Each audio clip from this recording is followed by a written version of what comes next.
Someone texted me halfway through the wedding. The message read, "I had sex with your husband. Doesn't matter if you don't believe it." The message hit me like a hammer, and I stood petrified. Then, the texter sent another message, second pocket on the inside of his coat. "There's a used condom there from last night. Strawberry." We were setting up the room, and one thing led to another. We did it everywhere. Balcony, kitchen, and even in your car. He's not allergic to women. He'd gladly sleep with someone before marriage. He lied to you. Everything began to spin.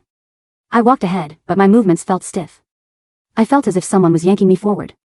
I approached the aloof, abstinent man I called my husband. The same man who had to think twice before holding my hand. Sure enough, I found a pink condom in his pocket. Gasps and shouts rippled across the hall, while flashes of camera blazed and blinded the scene. I spun on my heel. That was when I saw my best friend Zoe holding up her phone beneath the stage, a gentle smile hanging on her lips. Something bitter and sad filled my heart. It took me standing here, utterly humiliated, to realize that the very thing I spent my whole life fighting for was nothing but a joke. The crowd exploded into heated discussions. I thought Mr. Gray was the celibate kind of guy. I guess he's actually kinky. Whoa, his mistress is here somewhere, I bet. What a scandal. Timothy Gray did not look happy at all. He hissed quietly, "Don't make a fuss. We can deal with this later." I remained in my spot, my brain might as well be mush. I didn't hear him. Zoe had been with me last night, testing out my bridal gown. She was on the verge of tears as she wished me happiness. Timothy held me and lost sleep the whole night, counting the literal stars as he waited for daylight. Every second was torture for him, he said. He wanted nothing more than to marry me right away. His promise still rang around my ears, but things were different now. The crowd had died down into silence. I pulled my gown up just a little and practically fled out of the hall like a bat out of hell, much to the crowd's shock. It was pouring outside. The rain and tears muddied my makeup, and the zooming cars splashed up enough mud to soil my gown. Passers-by stopped and gossiped about me. A red sports car came onto the scene and screeched to a stop in front of me. Zoe stood in front of me, holding an umbrella. "I'm sorry, Melanie. We promised no secrets between us, and I couldn't pretend everything's fine. I couldn't pretend to be your friend when I betrayed you. Still, I promise that there's no love between him and me. It's only passion." Her bitten lips and the hickeys that lined her neck reminded me of all the secrets she once told me. She had a friend with benefits and would do it every time they met, no matter where, no matter when, and no matter how little time they had. Later, she told me that her FWB was getting married, so they cut ties. Stupid little me comforted her for a long, long time. I always brought her along on my dates with Timothy. She knew everything about him. She knew his stomach was killing him, his coat style, the size of his sleeves, and even the fact that he hated sweet stuff and only had his Americano at a specific temperature. Not even I knew that much about him, and I was his fiancé. Whoa, your fiancé's size is about my FWB's, and they love the same thing. What a coincidence. Now that I knew what I knew, I realized that she'd been very obvious whenever she decided to drop hints. Alas, I never doubted her. I thought she was just teasing me and was being friendly with Timothy for my sake. I saw the hurt in her eyes. I could tell that she wasn't insincere when she said, "I thought I could hold it in, Melanie. I thought he was just my FWB, and I would never catch feelings for him. But when I saw you two standing up there like a couple, it felt like I was losing both of you at the same time. It's probably my jealousy talking." The rain was coming down heavier and faster now. Each splatter against my skin felt like icy needles while the wind's freezing bite dug into my flesh and settled between my bones. My body began to shiver, and I couldn't stop once I started. Zoe quickly took her coat off and draped it around my shoulders to shield me from the elements. I noticed the scent that was lingering around her. Timothy's scent. My stomach churned, and nausea swept across my body. I was going to double over in revulsion. It took me everything I had to shove her away. Bugger off. Zoe. Someone crashed into me from behind and wrapped Zoe tightly in his protective arms. Timothy's eyes were red with fury. "Come at me. Zoe's innocent." I crawled back out of the mud and slammed my phone right in front of Timothy. My hand was screaming in pain from getting slashed by the rocks, but I didn't care. "So, that makes mocking me at my wedding okay? You've been playing me like a fool, the both of you. Has it been fun to play me for a fool?" Timothy froze up. "It's not what you think. You know I have PTSD. Yes, that was the convenient excuse he'd come up with. He was gynophobic, or so he claimed. Timothy and Zoe would go on trips together and had night runs at the park all the time. I never once worried when they disappeared for 3 whole days and had spent their time together, all because of Timothy's supposed PTSD. Now that I was combing through the memories, I realized every single detail I'd brushed off already held the proof of this betrayal. I saw the vague lipstick mark on his white shirt. I'd noticed him talking on the phone through the night, and I had seen the scrunchies peeking out of his coat's pocket. For 10 whole years, they'd been going at it right under my nose for God knew how many times. Silly me thought they were the closest and most important people in my life. What a joke. Zoe thrashed and struggled and leaped out of Timothy's arms. She tried to pull me up, but I responded with a slap that carried all the strength I had left. You disgust me, Zoe. Then, a harder slap landed on my face. Do you have any idea how much she suffered for you? She did what she had to do just to cure me. She wanted our marriage to be happy. She gave me her first time all for us. Timothy, stop. Zoe covered Timothy's mouth immediately. And now these two were playing the part of a couple that was forced to separate by society. The big screen behind them was playing the wedding scandal. Something ominous filled my mind. The hospital staff called me. Miss Green, your mother got worse. We're saving her right now. I scrambled back up like a madwoman and leaped into an oncoming cab just to stop it. Then I went straight to the hospital. The surgery was done by the time I arrived. The doctor took his mask off. She's stable for now, but make sure she doesn't get agitated again. I sat beside my mother's bed the whole night and had her hand in mine. I cried my heart out throughout the night. I'm sorry, but I'm not marrying Timothy, Mom. I'll take care of you. Of both of us. In my days, I was taken back to the night before the wedding. Timothy sat by my mother's side and swore he'd take care of me as long as he breathed. He promised a wedding I would never forget. He delivered on that last part, though it was definitely a different sort of unforgettable. He taught me that I could never rely on someone else to make me happy. I had to fight for it and earn it myself, or it would only be an illusion. I logged into my email and opened up an offer letter from Amestria. I accepted it without hesitation. The employer was very generous. I was offered handsome pay, and they even contacted a team of pro medics for me. I booked a flight that was set to leave in 3 days, then I went back and packed up. The new house barely had anything big, save for the gigantic, very conspicuous, just married, hanging from the wall. Zoe had burned the midnight oil to cut out the exquisite window decorations, while Timothy and I filled the space with other, smaller decorations. We had built the place decor piece by piece. Driven by excitement, Timothy even made the bassinet himself. His eyes shone with anticipation for married life. Sadly, all that happiness was gone now. I pulled the door open. Timothy was leaning on the wall, smoking. He glanced at my suitcase and blew out a stream of smoke. How long is it going to be this time? 3 days? A week? A month? I said nothing. He tried to coax me again. Stop throwing a tantrum. You know I only care about you. Then, he leaned in for a kiss, prying my lips open with his tongue like a pro. At the same time, he tried to unbutton my shirt. I was going to wait until we're married, but I changed my mind.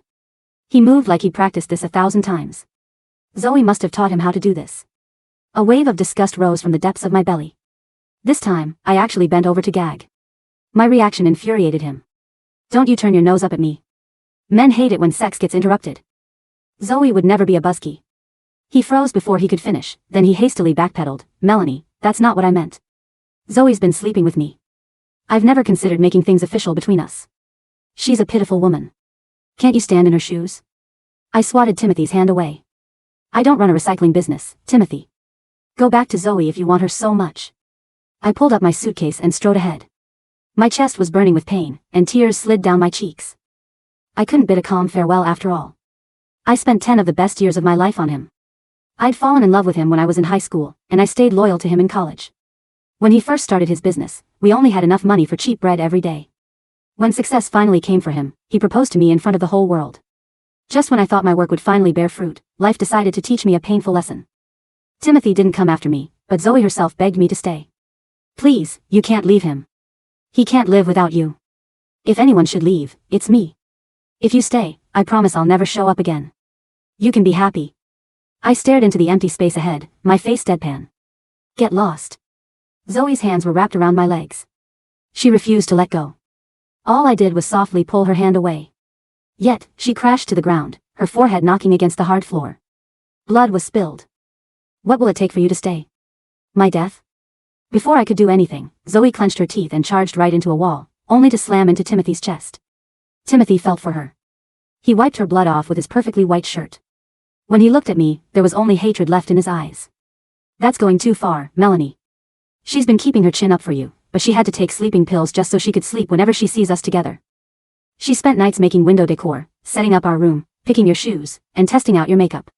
She did all that while her heart was screaming in protest. The twisted couple was huddled together like a grotesque statue. I was shaking with rage, and my emotions spilled over. Look at you two justifying your betrayal. You're just a slut, Zoe. Don't try to cover it up. And you, Timothy. You're not allergic to women. You're just impotent. Only a slut can make you feel like a man. You're made for each other. He slapped me again. I'm not impotent. I just can't get hard for you. I was thinking about Zoe whenever I'm with you. We were fucking like rabbits in the room next door when you were trying out your wedding gown. When we went to the movies, she rode me on my seat. When you were picking your ring, we were going at it in the restroom. We shagged for the whole night when we were supposed to set up the room. If your mother hadn't seen us. Shut up, Timothy.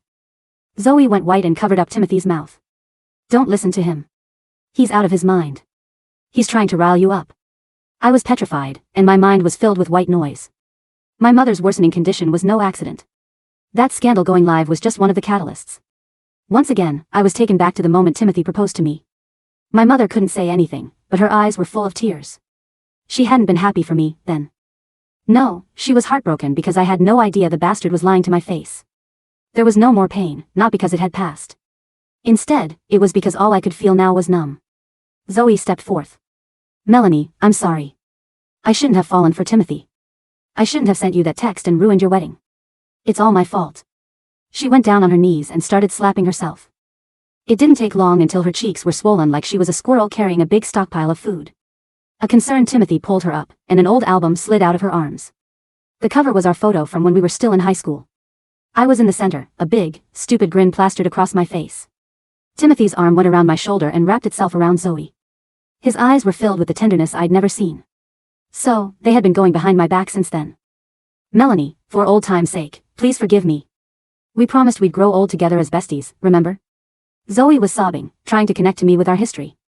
That history served as nothing but a reminder of my humiliation. I snatched it out of her arms and hurled it in her face. Fuck off. The metallic corner hit Zoe somewhere above her eye. She doubled over in pain and covered her eye, while blood slowly trickled out of the cracks between her fingers. Ow. Timothy. Timothy shoved me aside and held her. I lost my balance and crashed into the ground. The metal shards pierced my palm, and pain swept across my body. Timothy held Zoe in his arms and roared at me, I'll make you pay if anything happens to her, you lunatic. The pain nearly robbed me of my consciousness. I only had the presence of mind to feel my phone buzz in my pocket. The immigration application I'd put in was approved. I got myself bandaged and came to my mother's ward only to hear the moans of a couple coming from inside. Don't do this, Timothy. Melanie's going to be mad if she finds out. Timothy's voice was ragged and raspy.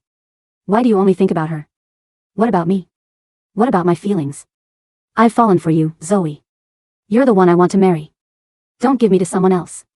Sounds of rustling clothes slithered in the air. Sensual breathing and Zoe's suppressed moans followed. It was grating. It was filthy. How dare the bastards do it right in my mother's ward? A wave of fury rushed into my mind. As Timothy's growl of ecstasy echoed, I slammed my foot into the door, and it swung open with a crash. I charged into the adulterous couple and tore them away from each other, all the while grabbing everything around me to use as ammo. Zoe scrambled to pull some clothes over herself, while Timothy kept her in his embrace. I'm sorry, Melanie. I just wanted to apologize to your mother, but one thing led to another. An apology wasn't possible. Zoe knew my mother was conscious, even if her body couldn't move. She knew my mother couldn't suffer any more agitation, and that my mother treated her like she was her own. Chaos followed soon as a loud blare pierced the air. It was coming from the machine. Medical staff barged into the room, looking grim. Septic shock.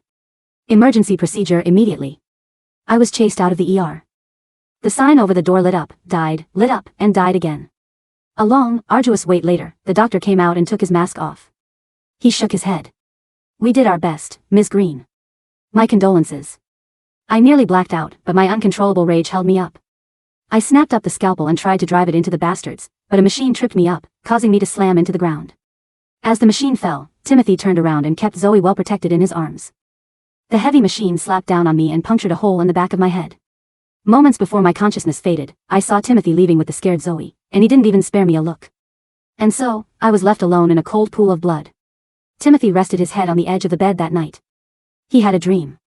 I was crying on the edge of a cliff, holding my legs. He tried to hug me, but a thick blanket of fog separated us. He tried his best, but he couldn't touch me. After a while, I wiped my tears dry, gazed at him for a long moment, and jumped. Timothy jolted awake and charged out of the room before he could change into some clothes. He grabbed a passing doctor and demanded, "Where's Melanie Green?" The doctor looked at him like he'd never seen someone so breathtakingly stupid. The girl who got hit by the machine. She just died. The hospital corridor was silent, save for the hum of the fluorescent lights. Overhead. Timothy stood frozen, his hands still gripping the doctor's coat. The words echoed in his ears, bouncing off the sterile white walls like physical blows. The girl who got hit by the machine. She just died. No, Timothy whispered, his voice cracking. No, that's impossible. She was fine. She was screaming at us. She's strong. She's always been strong. The doctor, exhausted from a double shift, pulled Timothy's hand off his sleeve.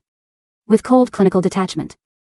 Sir, she suffered a severe skull fracture and massive internal hemorrhaging. By the time we got her to the trauma bay, she had already lost too much blood. There was nothing we could do. If you are her family, you need to go to the morgue to identify the body. I'm her husband, Timothy choked out, though the lie felt like ash on his tongue. They had never signed the papers. The wedding had ended before they could reach the altar. Behind him, Zoe let out a sharp, strangled sob. She sank against the wall, her hands covering her face. No. Melanie. Oh my God, Timothy, what did we do? What did we do? Timothy didn't answer her. He walked forward, his legs moving like lead weights. Every step felt like he was sinking deeper into a swamp of his own making. He reached the double doors of the emergency wing, but before he could push them open, a group of men in sharp, dark suits intercepted him. They didn't look like hospital staff. Their bearing was military, their expressions carved from stone. Timothy Gray, one of them asked, his voice devoid of warmth. Who are you? Timothy demanded, trying to push past them. Get out of my way. I need to see my wife. You have no legal right to see her, the man replied, stepping firmly into Timothy's path. We represent Ethos International, Ms. Green's employer. We hold her medical power of attorney, signed and notarized 3 days ago. Her body and her personal effects are now under our jurisdiction. Timothy's mind raced. Amestria. The offer letter. He remembered the suitcase she had packed, the cold look in her eyes when she told him she didn't run a recycling business. She had already signed everything over to them. She had planned to cut him out of her life entirely. I don't care about some corporate contract. Timothy roared, his grief turning into a volatile, defensive anger. I'm the man she loved for 10 years. You can't keep me from her. 10 years of betrayal, Mr. Gray, the representative said quietly, his eyes boring into Timothy's soul. We are well aware of the circumstances of her mother's death and the accident that occurred in the ward. Our legal team is already reviewing the security footage. I suggest you go home and hire a very good lawyer. You're going to need one. With a subtle wave of his hand, 2 more security guards stepped forward, blocking the corridor completely. Timothy was forced backward, his chest heaving. He turned to look at Zoe, who was shivering on the floor, her swollen face covered in tears and dirt. Just hours ago, they were wrapped in each other's arms, consuming each other with a desperate, feverish passion. Now, looking at her, Timothy felt a sudden, violent wave of revulsion.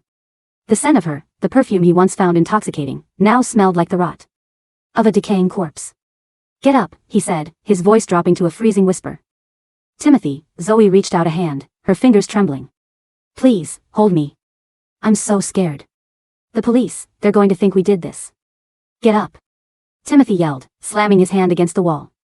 If you hadn't sent that text, if you hadn't pushed her, none of this would have happened. Zoe gasped, her eyes widening in disbelief. Me? I pushed her? You were the one who wanted to do it in her mother's room. You were the one who said she was boring, that she couldn't satisfy you. You said you loved me. I was out of my mind. Timothy screamed, the guilt eating him alive, forcing him to project every ounce of his self-loathing onto her. You ruined everything, Zoe.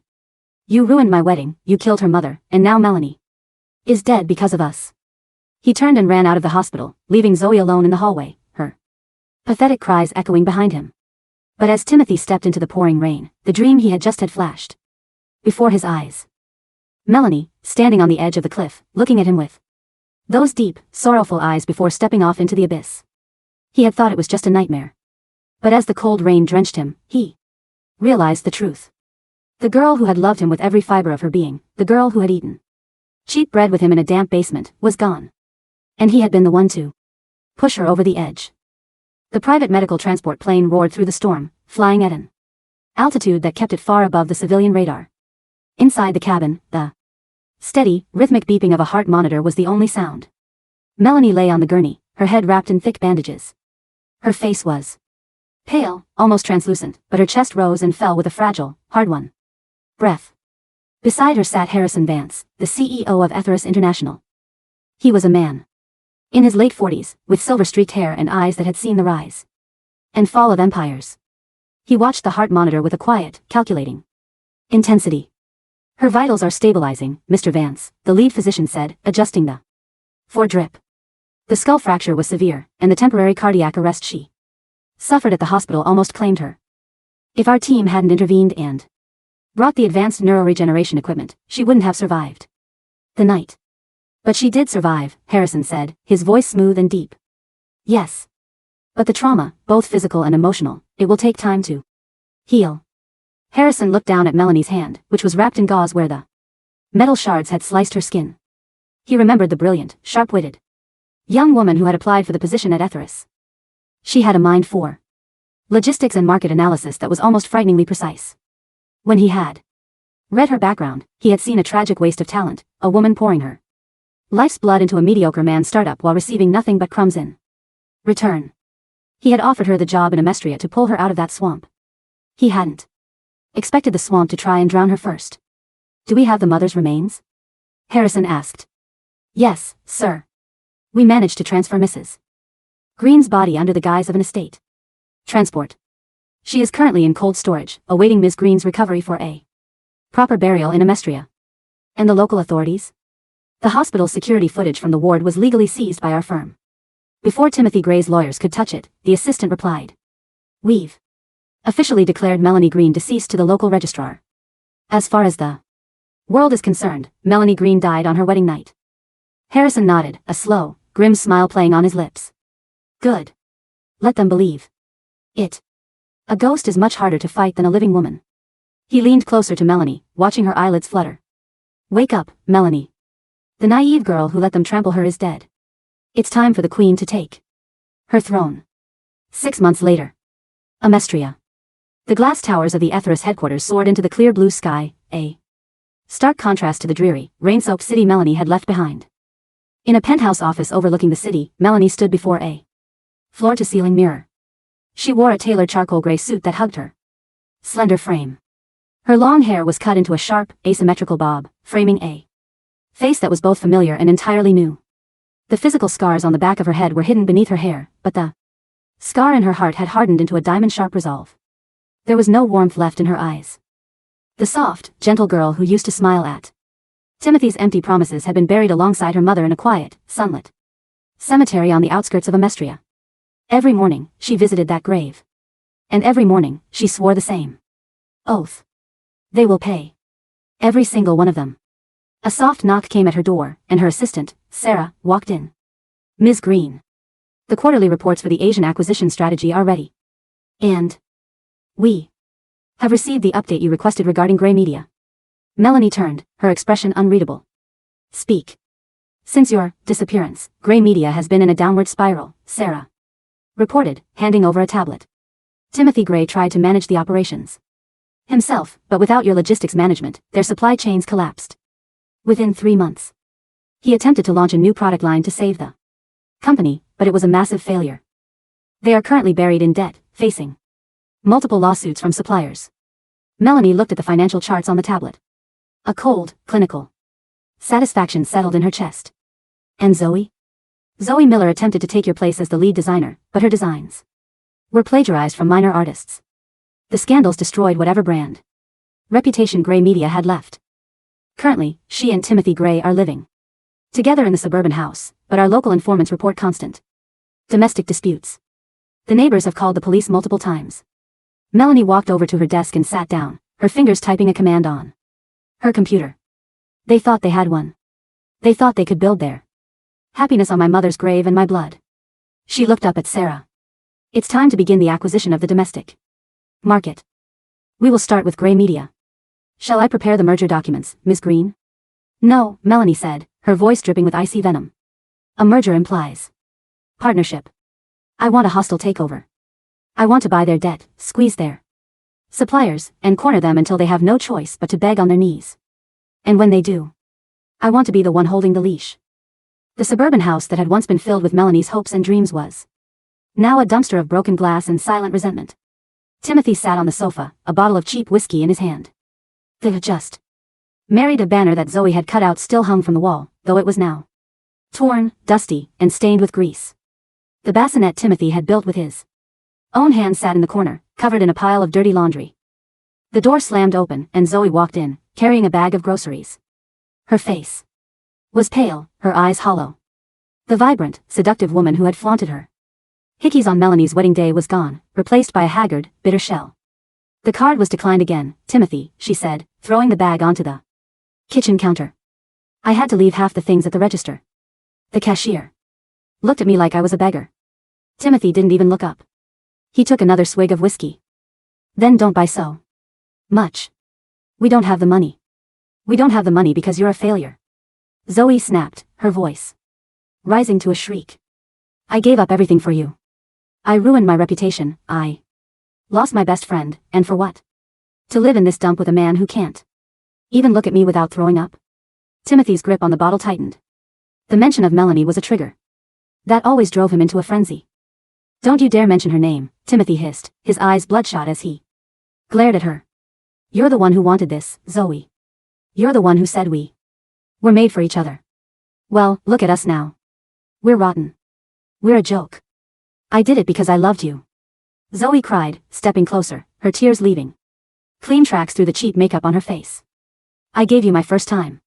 I cured your PTSD. Cured me? Timothy let out a harsh, mocking laugh. You didn't cure anything. You were just easy. You were a cheap thrill, Zoe. When I was with Melanie, she was pure. She was something I had to earn. You were just there, begging for it in cars, in kitchens, in restrooms. I didn't love you.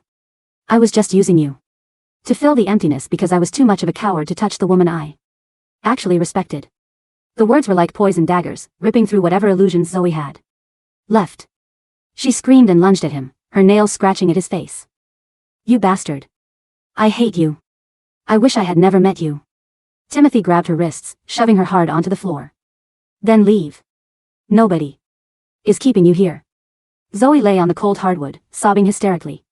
She looked at the torn decorations on the wall, remembering how she had spent nights cutting them out, whispering to herself that she would soon be the mistress of this house. She had thought she was winning a prize. Now, she realized she had only won a curse. Their phone rang, breaking the heavy silence of the room. Timothy wiped the scratch on his cheek, leaving a smear of blood, and answered it. What? He barked. Mr. Gray, his assistant's panicked voice came through the speaker. You need to come to the office right now. The bank, they just called in our loans. All of them. Timothy froze. What do you mean? We have a repayment schedule. We still have 6 months. They sold our debt, sir. A foreign conglomerate bought out our liabilities this morning, and they are demanding immediate liquidation if we cannot pay the full balance of $12 million by the end of the week. They've already frozen our corporate accounts. The bottle of whiskey slipped from Timothy's hand, shattering on the floor, the dark liquid pooling around his feet like blood. Who bought it? Timothy whispered, his voice trembling. Who is the conglomerate? Etheris International, the assistant said, her voice shaking. They've sent a representative to our office. They said if you want to negotiate, you have to meet her in person. Tomorrow morning. The morning sun hit the glass facade of the Gray Media headquarters, but inside, the atmosphere was as cold as a tomb. Timothy stood in the lobby, his suit wrinkled, his hair unwashed. Beside him, Zoe stood silently, having insisted on coming. Despite their bitter fighting, the fear of complete ruin had temporarily forced them back into the same sinking boat. A sleek black Maybach pulled up to the curb. The chauffeur stepped out and opened the door. A leg clad in a sharp black stiletto stepped onto the pavement. Then, a woman emerged. She wore a dark designer suit, her eyes shielded by oversized sunglasses. Her posture was elegant, her movements possessing a fluid, commanding grace that demanded attention. Timothy's heart skipped a beat. A strange, suffocating feeling gripped his chest. It can't be, he thought, his breath catching in his throat. She's dead. I saw the certificate. I saw the report. The woman walked into the lobby, her security detail flanking her. As she stepped into the light, she reached up and slowly removed her sunglasses. Timothy gasped, stumbling back a step. It was Melanie. Her skin was flawless, her makeup perfectly applied, her sharp bob framing her face like a dark halo. But it was her eyes that terrified him the most. They were completely empty of the warmth he had spent 10 years taking for granted. They were the eyes of a stranger. Melanie. Zoe's voice was a high-pitched squeak of pure terror. She took a step back, her hands trembling as she clutched Timothy's arm. No. You're a ghost. You died. Melanie didn't even blink. She walked past them as if they were nothing more than empty air, heading straight for the executive elevator. Wait. Timothy yelled, chasing after her. Melanie. Is it really you? You're alive? How is this possible? The security guards immediately blocked him, their heavy hands pressing against his chest. Melanie stopped just before the elevator doors. She turned slowly, looking at him with a cold, detached amusement. Mr. Gray, she said, her voice smooth, low, and entirely devoid of emotion. I believe we have a meeting scheduled. My name is Melanie Green, Chief Acquisitions Officer of Ethos International. If you want to discuss your outstanding debt, I suggest you follow me to the boardroom. If not, my legal team will file the bankruptcy petition in exactly 15 minutes. Melanie, please. Timothy cried, tears welling in his eyes. The sight of her, alive, beautiful, and powerful, filled him with a sudden, desperate hope. I'm sorry. I'm so sorry for everything. I've been living in a nightmare since you left. I didn't mean any of it. Melanie turned her back to him as the elevator doors slid open. 10 minutes. Mr. Gray. Don't keep me waiting. The boardroom was silent. Melanie sat at the head of the table, reviewing the financial documents on her tablet. Timothy and Zoe sat across from her, looking like criminals awaiting sentencing. Melanie, Zoe started, her voice shaking as she tried to play the victim once more. I know you hate me. I know what I did was terrible. But we were best friends once. We promised we'd grow old together. Please, don't do this to us. Don't ruin our lives. Melanie slowly laid her tablet on the table. She looked at Zoe, her gaze lingering on the scar above Zoe's eye, the one left by the photo album. Best friends, Melanie repeated, the words tasting like poison. Is that what you call a woman who slept with my fiancé in my mother's hospital ward while she was fighting for her life? Is that what you call a woman who sent a text to ruin my wedding out of pure, pathetic jealousy? Zoe flinched, her face turning pale. I was weak. I was in love. You don't know what love is, Melanie said coldly. You only know greed. You wanted my life, Zoe. You wanted my husband, my house, my happiness. Well, look at you now. You have them all. Are you happy? Zoe lowered her head, silent, unable to meet her eyes. Timothy leaned forward, his hands grasping the edge of the table. Melanie, I'll do anything. I'll give you the company. I'll sign everything over to you. Just, please, let me make it up to you. Let us start over. I've never stopped thinking about you. Melanie let out a soft, mocking laugh. Start over? With a man who let his mother-in-law die of shock. A man who left me bleeding on a cold hospital floor. To protect his mistress? I didn't know you were that badly hurt. Timothy pleaded, his voice cracking. I was scared. I was a coward. Yes, you were, Melanie said, her voice dropping to a whisper that cut through the room like a razor. And now, you're going to pay for that cowardice. She slid a document across the table. This is the restructuring agreement, Melanie said. Ethos will acquire 90% of Gray Media's shares. You, Timothy, will be demoted to a junior consultant, working under my direct supervision. You will receive a minimum wage salary, which will be garnished to pay off your personal liabilities. Timothy looked at the document, his hands shaking. A junior consultant? At my own company? And as for you, Zoe, Melanie turned her icy gaze to her former best friend. You will be terminated immediately, with a permanent black mark on your record. For design plagiarism. I've already sent the evidence to the National Design Association. You will never work in this industry again. You can't do this. Zoe screamed, standing up, her chair screeching against the floor. This is illegal. This is abuse of power. It is entirely legal, Melanie said, leaning back in her chair. I bought your debt. I own your company. I own your house. If you don't sign this agreement, Timothy, the bank will foreclose on your home tomorrow. You and Zoe will be on the streets by sunset. Timothy looked at the document, then at Melanie's cold, beautiful face. He realized then that the girl who used to look at him with unconditional love was gone forever. The woman in front of him was a monster of his own creation. With a trembling hand, he picked up the pen and signed his name. The weeks that followed were a systematic, psychological torture for Timothy and Zoe.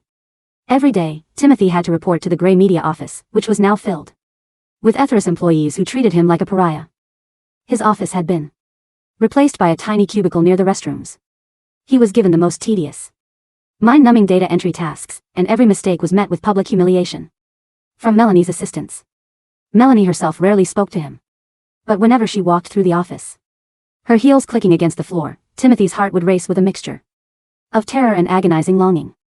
He tried to talk to her, to corner her in the hallway, but she always looked through him as if he were made of glass. Meanwhile, Zoe's life had degenerated into a nightmare of paranoia. With no income and her reputation ruined, she was trapped in the suburban house. She couldn't leave without being recognized. Melanie had leaked the story of the wedding scandal, the affair, and the plagiarism to the local tabloids. Every time Zoe went to the grocery store, people whispered and pointed. She began to drink, spending her days staring at the security cameras she had installed around the house, convinced that Melanie was coming to kill her. One evening, Timothy returned home to find the living room completely trashed. Zoe was sitting in the corner, holding a kitchen knife, her eyes wide and bloodshot. "She's here, Timothy," Zoe whispered, her voice raspy. "I saw her car. She's outside. She's watching us." Timothy sighed, his exhaustion overriding his fear. "There's nobody outside." "Zoe. Put the knife down." "No. You don't understand. She's playing with us." Zoe screamed, waving the knife wildly. "She wants us to go crazy. She's not going to stop until we're dead." Timothy looked at her, his disgust reaching a boiling point. "Maybe we deserve to be dead," he said quietly. He walked into the bedroom, slamming the door behind him.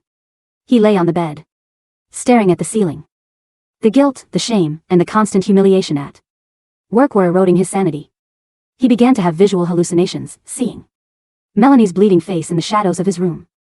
He reached into his pocket and pulled out his phone. He dialed Melanie's personal number, a number he had kept saved, hoping she would one day answer. To his shock, it rang. "Melanie?" Timothy gasped, his voice trembling. Please talk to me. I can't take this anymore. Just tell me what you want. Kill me if you want to. Just stop this." There was a long silence on the other end of the line. "Timothy," Melanie's voice came through, cold and clear. "Do you remember the night you proposed to me?" Yes, I remember." Timothy cried, tears streaming down his face. "I swore I'd take care of you forever." "My mother was crying that night," Melanie said, her voice cracking slightly. The first sign of emotion he had heard from her in weeks. "I thought she was happy for me. But she knew. She had seen you and Zoe. She knew you were a liar. And she had to carry that secret because she didn't want to break my heart." "Melanie. I didn't mean to hurt her." "You killed her, Timothy," Melanie said, her voice dropping to a freezing whisper. "And now, the police are going to find out exactly how." Before Timothy could ask what she meant, the line went dead. At that exact moment, the loud, wailing sirens of police cars echoed through the quiet suburban neighborhood, screeching to a halt right outside their house. The front door was kicked open with a loud crash. "Police. Nobody move." Timothy rushed out of the bedroom to find the living room filled with armed officers. Zoe was screaming, struggling as two officers pinned her to the floor, forcing the kitchen knife out of her hand. "Timothy Gray? Zoe Miller?" A detective stepped forward, holding an arrest warrant. "You are under arrest for the involuntary manslaughter of Sarah Green and the attempted murder and abandonment of Melanie Green." "What?" Timothy yelled, his hands being pulled behind his back, the cold metal of handcuffs clicking around his wrists. "No. It was an accident. Melanie is alive. She's at her office. We have the medical reports from the night of the incident," the detective said coldly, along with the full security footage from the hospital ward. "It shows you and Ms. Miller engaging in sexual activity in the victim's room, causing her fatal cardiac shock. It also shows you pushing a heavy medical machine onto Melanie Green, causing her a life-threatening brain injury, and leaving the scene without calling for assistance."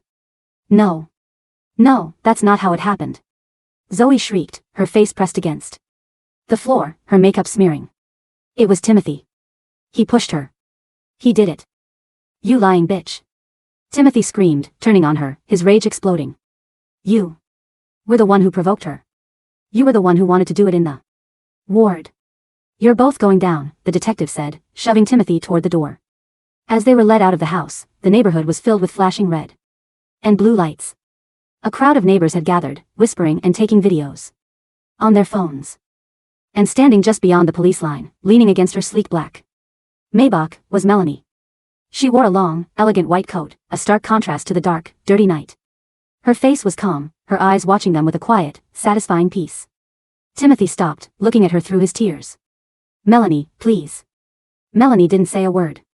She slowly raised her hand, her fingers curled into a gentle wave, the exact same wave Zoe had given her from beneath the stage on her ruined wedding night. It was the final, devastating echo of their betrayal.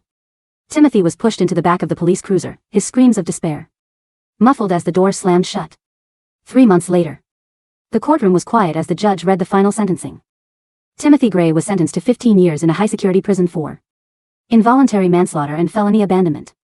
Zoe Miller, having turned on Timothy in a desperate, futile attempt to save herself, was sentenced to 12 years as an accomplice. Their names were permanently dragged through the mud, their assets seized to pay off their massive debts and the civil damages awarded to Melanie. Outside the courthouse, the sun was shining, a warm, gentle breeze rustling the trees. Melanie stood on the steps, looking up at the clear blue sky.